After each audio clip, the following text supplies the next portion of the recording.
వాళ్ళు అనేది ఏంటి మేజర్గా, నేనంట వైసీపీ నాయకుడి గురించి అంటే ఆయనకి జైలుకి వెళ్ళిపోవాలి, అరెస్ట్ చేయాలంటే ఆయన అంటే క్లాస్ తీసుకున్నారు అంటున్నాను. మీరు చెప్పండి, నిజంగా ఒక క్రైమ్ చేసిన వాడిని నేను చెప్పాలా? అంటే ఒకటి జైలుకి వెళ్ళిపోయి ఒకళ్ళకి ఏదైనా అయిపోతే దానివల్ల జనసేన ఎదుగుతాడు, పవన్ కళ్యాణ్ ఎదుగుతాడు. అంత దిగజారుడు మైండ్ సెట్ ఉంది. అసలు దానికోసం పాలిటిక్స్కి వస్తాం?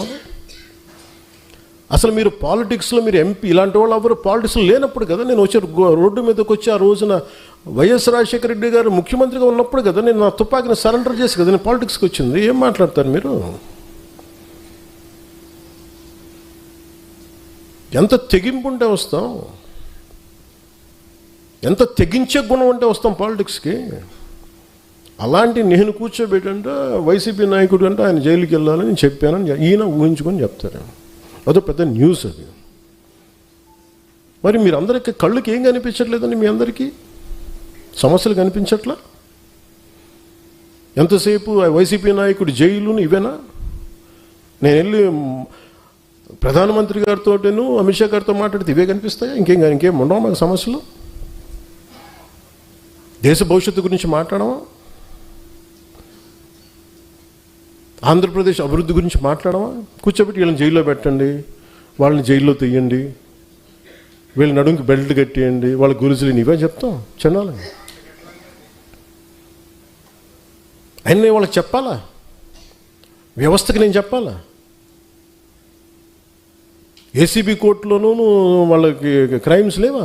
రిజిస్టర్ అవ్వలేదు, వాళ్ళు కోర్టులకు వెళ్ళవు, కోర్టులు పనిచేయట్లేదు, కోర్టులకు మేము చెప్పాలా? సుప్రీంకోర్టు జడ్జిలకు తెలియదా ఎవరు నేరం చేశారు, ఎవరు చేశారని తెలియదా? మేము చెప్పాలా? ఇది నన్ను ఇన్సల్ట్ చేయడం కాదు, అమిత్ షా గారిని ఇన్సల్ట్ చేయడం కాదు, వ్యవస్థని అవమానపరచడం. నేను ఎందుకు పట్టించుకోనంటే